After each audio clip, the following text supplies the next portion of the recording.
એટલે રોગ મને થાય અને દવા તમારે ખાવ તો સમાધાન કઈ રીતે થાય?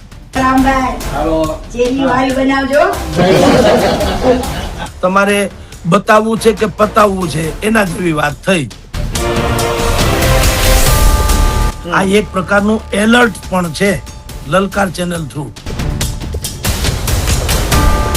આ જો સૌરાષ્ટ્ર ગુજરાતની જનતા સાથેની સૌથી મોટી અને ગિરનારથી પણ ઊંચી એવી છેતરપિંડી છે.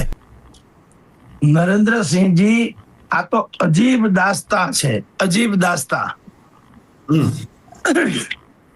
એટલે રોગ મને થાય અને દવા તમારે ખાવ તો સમાધાન કઈ રીતે થાય? દરદ મને થયું છે, દવા તમે ખાવ અને મને મટી જાય ખરું? જુનાગઢનો આખો જે કિસ્સો હતો, જુનાગઢનો કિસ્સો, એમાં ફરિયાદી તો સોમનાથ પ્રભાસ પાટણ વાળા બજરંગદાસ બાપુ છે. એમાં કીર્તિ પટેલ તો આરોપી છે, પક્ષકાર નથી. તો કીર્તિ પટેલ અને ઇન્દ્ર ભારતીજી, તમે વિચાર તો કરો, સમાધાન પણ કોની વચ્ચે થાય? સમોવડિયા સામે થાય, પક્ષાપક્ષી વચ્ચે હોય તો સમાધાન થાય. આ અત્યારે જે તમે જેની ચર્ચા કરી રહ્યા છો, માં કીર્તિ પટેલ તો આરોપીમાં હતા. બજરંગદાસ બાપુએ ફરિયાદ કરી કે મૃગી કુંડમાં સ્નાન કર્યું, ઈ પણ ખોટું છે.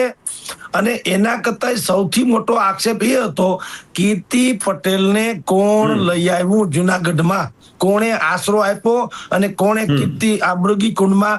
હવે ઈ ફરિયાદ તો એમને ઊભી જ છે. ઈ ફરિયાદનો હજી સુધી કોઈ નિચોડ આવ્યો નથી, નિકાલ થયો નથી. આપણે ત્યાં નરેન્દ્રસિંહજી એક બહુ અજીબો ગરીબ ઘટના છે. તંત્રને ધારે તો FIR નોંધાય, ન નોંધાણી હોય તો પણ કોઈ પણ આરોપીને પકડી લે અને ઓને ઓન ગોંધી રાખે, જેને એમ કે ઓને ઓન રાખવામાં આવ્યા. એટલે કેટલાક દિવસો સુધી ઓને ઓન રાખે, પછી રેકોર્ડ ઉપર બતાવે. બિલકુલ. અમુક કિસ્સાઓમાં FIR નોંધાઈ જાય તે પછી પણ કોઈ કાર્યવાહી ન થાય અને વચ્ચે તમે અત્યારે આપણે જેની ચર્ચા કરીએ છીએ એવો ઘટસ્ફોટ થાય, સમાધાન થઈ ગયું. પણ કોનું સમાધાન? બજરંગદાસ બાપુ સોમનાથ પ્રભાસ પાટણ વાળા છે, એનું સમાધાન થયું છે ખરું? એણે જે આક્ષેપો કર્યા, ખતરનાક આક્ષેપો કર્યા ઇન્દ્ર ભારતીજી ઉપર વગેરે ઉપર, એણે શું કીધું? વૈભવી જીવન ત્યાં જીવવામાં આવે છે. એ તો જો કે દેખાય પણ છે. બાપુનો આશ્રમ છે સદામ હુસેનના મહેલ જેવો. એટલે વૈભવી જીવન છે એ તો હકીકત છે. તદ ઉપરાંત ત્યાં ડ્રગ્સ આવે છે, VVIP ની ગાડીઓ આવે છે, બહારથી છોકરીઓ લાવવામાં આવે છે. આવી બધી જ સનસનીખેજ કહી શકાય એવું બાપુએ ફરિયાદ કરી હતી. પછી પોલીસે પણ ફરિયાદ કરેલી છે, ફરજમાં રૂકાવટથી માંડીને બાકી બધાની. હવે તમે જુઓ, એમાં તો જામીન મળી ગયા છે એને. હવે ટ્વિસ્ટ તમે જુઓ, મને ખબર જામીન મળી ગયા છે. હવે ટ્વિસ્ટ તમે જુઓ, કીર્તિ પટેલે ઇન્દ્ર ભારતી બાપુ સહિતના ઉપર ભયંકર આક્ષેપ કર્યા હતા. જે આક્ષેપ બજરંગદાસ બાપુએ કર્યા લગભગ એના જેવા અથવા એનાથી વિશેષ એવા આક્ષેપ તો કીર્તિ પટેલે પણ કર્યા હતા. પછી શું થયું? પછી એમાં એક ટ્વિસ્ટ આવ્યું. ટ્વિસ્ટ શું આવ્યું? કીર્તિ પટેલ ઉપર ખંડણીનો કેસ એક ભાઈએ નોંધવામાં આવ્યો, ખંડણી ઉઘરાવવાનો. અને એ મોટા ભાગે એ ફરિયાદી જેતપુરના હતા ને લગભગ વિધર્મી હતા. બિલકુલ. એને ઉભા કરવામાં આવ્યા હોવાનું જાણવા મળે છે. એટલે લોહા લોહે કો કાટતા હૈ. કીર્તિ પટેલ જો ઇન્દ્ર ભારતી બાપુના તથાકથિત કૌભાંડો ખુલ્લા પાડે તો સામે કીર્તિ પટેલે પણ ખંડણી માંગી છે અને એ વગેરેની ફરિયાદી પણ તૈયાર છે. ટૂંકમાં બોલો, હવે તમારે બતાવવું છે કે પતાવવું છે એના જેવી વાત થઈ. અને અંતે કહેવાતું સમાધાન. સમાધાને તમે કલ્પના કરો નરેન્દ્રસિંહજી, મહેન્દ્ર નંદગીરીજી, મહેન્દ્રાનંદ, ઇન્દ્ર ભારતી પોતે અને હરિહરાનંદજી ભારતીય આશ્રમ વાળા. હવે આ ત્રણેયની કક્ષા, એમાં મહેન્દ્રાનંદજી તો જગતગુરુ, એને જૂના અખાડા કે એને જગતગુરુનું પણ એને બિરુદ આપેલું છે, બોલો, જગતગુરુનું. હરિહરાનંદજી છે એ પણ કઈક મહામંડલેશ્વર જેવી મોટી મહંતાઈ ભોગવવાળી વાતો છે. ભારતીય આશ્રમના અત્યારે સર્વે સર્વા છે. અને ઇન્દ્ર ભારતી વિશે તો આપણે જાણીએ જ છીએ. તો આવા ત્રણ દિગ્ગજ સાધુ સંતો, એને બધાને કીર્તિ પટેલ સાથે સમાધાન કરવું પડ્યું. બોલો, એટલે મૂળ વસ્તુ જે છે આપણને આશ્ચર્ય થાય કે સમાધાન કેમ કરવું પડ્યું.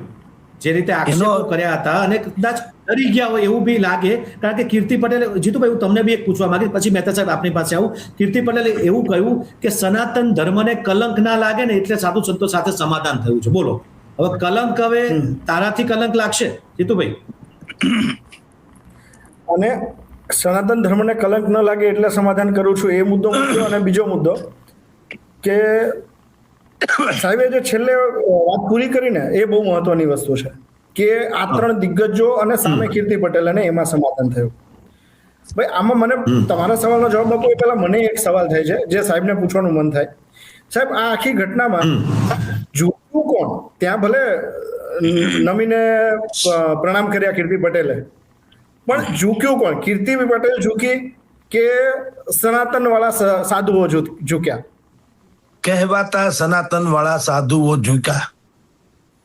અને એનાથી તમે જે જીતુભાઈ, હા જીતુભાઈ, તમારા મનમાં જે વાત છે ને એ પણ હું ઉજાગર કરી દઉં કે જ્યારે આટલો મોટો ગંભીર આક્ષેપ ઇન્દ્ર ભારતીજી ઉપરના સહિત મૂકવામાં આવ્યો, તો જે સનાતનના ઠેકેદારો અથવા તો બાકાયદા સનાતનના રક્ષકો જે છે, એમાંથી એક પણ સાધુ સંતે કીધું ખરું કે ભાઈ આની તથ્યની તપાસ કરો, સાચું હોય તો ઇન્દ્ર ભારતી રાજીનામું આપે અથવા તો ગિરનાર ખાલી કરે, કારણ કે મૂળ વાત સનાતનની છે, ખોટું હોય તો કીર્તિ પટેલ સામે કેસ કરવામાં આવે. ઉકેલ તો બે રીતે થવો જોઈએ ને. અને ગિરનારની આસપાસમાં જેટલા આસ્થા સ્થાનકો છે, સતાધાર, ચલાળા, તમે જુઓ પાળિયાદ, આ બધા જે છે પરબ, એના સંતો મહંતો જે કેવળ શ્રદ્ધાના સ્થાનકો ઉપર બિરાજમાન છે. લાખો લોકો ત્યાં પોતાની શ્રદ્ધા અર્પણ કરે છે અને આંધળો વિશ્વાસ કરે છે. આમાંના કોઈ લોકો, આ કીર્તિ પટેલે આક્ષેપ કર્યો, અને કીર્તિ પટેલ તો છોડો, એક આપણે વિવાદાસ્પદ વ્યક્તિત્વ છે માની લઈએ, પણ પ્રભાસ પાટણના જે બજરંગદાસજી બાપુએ આક્ષેપ કર્યા છે, એ બાપુ કઈ કમ નથી. એમ કહેવાય છે કે ભારતીય આશ્રમના જે તે સમયે એ સીધા વારસદાર હતા અથવા તો ઉત્તરાધિકારી હતા. એનો મેળ ન પડ્યો, અમુક સાઠગાંઠ થી ન પાડવામાં આવ્યો, એટલે એ અત્યારે પ્રભાસ પાટણમાં આશ્રમ જમાવીને બેઠા છે. એ જે બજરંગદાસજી બાપુ છે, એને આપની જાણ ખાતર ગોપાળાનંદજી, જે આખા ગિરનાર પંથકને જેટલા લોકો જાણે છે એને પૂછી લેજો. જેમ અત્યારે શેરનાથજી બાપુનું જે સ્થાન છે, અથવા તો જે લોકોને શેરનાથ બાપુમાં જેવી શ્રદ્ધા છે, એવી સૌથી શ્રેષ્ઠ વિભૂતિ અગર ગિરનાર પંથકમાં નજીકના ભવિષ્યમાં કોઈ થયું, એનું નામ હતું ગોપાળાનંદ સ્વામી. તો આ જે ફરિયાદી છે બજરંગદાસ બાપુ, એ ગોપાળાનંદજી સ્વામીની સાથે રહેલા વ્યક્તિ છે. એને પણ આક્ષેપ કર્યો છે ઇન્દ્ર ભારતી ઉપર. એટલે મેં તમને શરૂઆતમાં કીધું કે કીર્તિ પટેલ છોડી દો, એ વિવાદાસ્પદ વ્યક્તિત્વ છે, જેમ બોલે એમ થાય, એ તો બોલ્યા કરે. પણ બાપુ જયારે આવી અને એને તો બાકાયદા ફરિયાદ કરી છે. હવે કીર્તિ પટેલ નું સમાધાન થાય તો બજરંગદાસજી બાપુએ ફરિયાદ કરી, એનું શું?